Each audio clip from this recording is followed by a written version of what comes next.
Hello friends, welcome to my channel new and old cooking corner.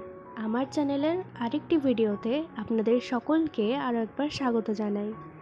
আজকে আমি আপনাদের সাথে শেয়ার করতে চলেছি মুচমুচে মোচার বড়ার রেসিপি। আজকের এই ভিডিওতে আমি আপনাদের সাথে শেয়ার করব কীভাবে বাড়িতে বসেই দোকানের মতো মুচমুচে ও টেস্টি এই মোচার বড়া আপনারা তৈরি করতে পারবেন। তো চলুন বেশি সময় না নষ্ট করে রেসিপি শুরু করা যাক। প্রথমেই আমি নিয়ে নিয়েছি একটি পাত্রের মধ্যে জল এবং হলুদ গুঁড়ো। মোচার বড়া তৈরির সময় যাতে মোচার বড়া কালো না হয়ে যায় তার জন্য কিন্তু এই মিশ্রণটা ভীষণই উপযোগী। এরপর একে একে মোচা কেটে ওই হলুদ এবং জলের মিশ্রণে দিয়ে দিতে হবে। এতে করে কিন্তু মোচার বড়া আর কালো হয়ে যাবে না, আর দেখতেও ভালো লাগবে। মোচাগুলো কাটার পর ভালোভাবে ধুয়ে নিতে হবে। তারপর আরেকটি পাত্রে দিতে হবে লবণ এবং হলুদ গুঁড়ো। এরপর তার মধ্যে দিতে হবে ধুয়ে রাখা মোচা। এবার সব কিছু একবার ভালোভাবে সেদ্ধ করে নিতে হবে। এখানে কিন্তু আমার মোচা সেদ্ধ করা হয়ে গেছে। এরপর মোচা থেকে জলটাকে ছেঁকে বের করে নেব। এরপর মোচার মধ্যে দিয়ে দেব পেঁয়াজ কুচি, আদা কুচি এবং লঙ্কা কুচি এবং স্বাদ মতো নুন।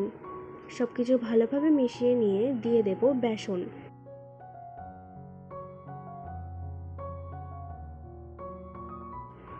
আমি মোচার বড়ায় আদা কুচি দিলাম, এর ফলে কিন্তু মোচার যে কষাটা ভাব সেটা দূর হয়ে যাবে আর একটা সুন্দর সেন্ট বা সুগন্ধ পাওয়া যাবে। এরপর একটি কড়াইতে নিয়ে নেব সাদা তেল। এরপর তেল গরম হয়ে এলে এর মধ্যে মোচার বড়াগুলো একে একে দিয়ে ভেজে নেব। খেয়াল রাখবেন মোচার বড়াগুলো যেন মিডিয়াম ফ্লেমে রেখে ভাজা হয়, না হলে বেশি ফ্লেমে দিলে মোচার বড়া বাইরে থেকে কালো হয়ে যাবে কিন্তু ভেতরে কাঁচাই থেকে যাবে। আবার লো ফ্লেমে দিলে মোচাগুলো ভালোভাবে ভাজা হবে না।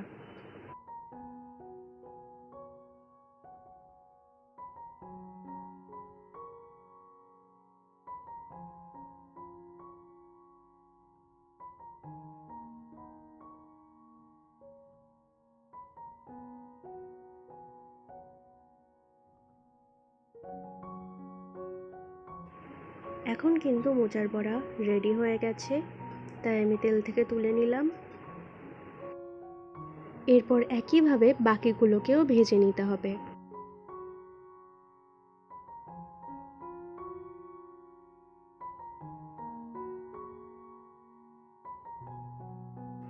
অবশেষে সার্ভ করুন দোকানের মতো ক্রিস্পি ও ক্রাঞ্চি মোচার বড়া।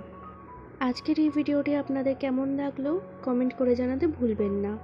ভিডিওটি ভালো লেগে থাকলে একটি লাইক অবশ্যই করবেন এবং চ্যানেলে নতুন হলে চ্যানেলটি একটি সাবস্ক্রাইব করে দেবেন। আজকের জন্য এত দূরই, ধন্যবাদ।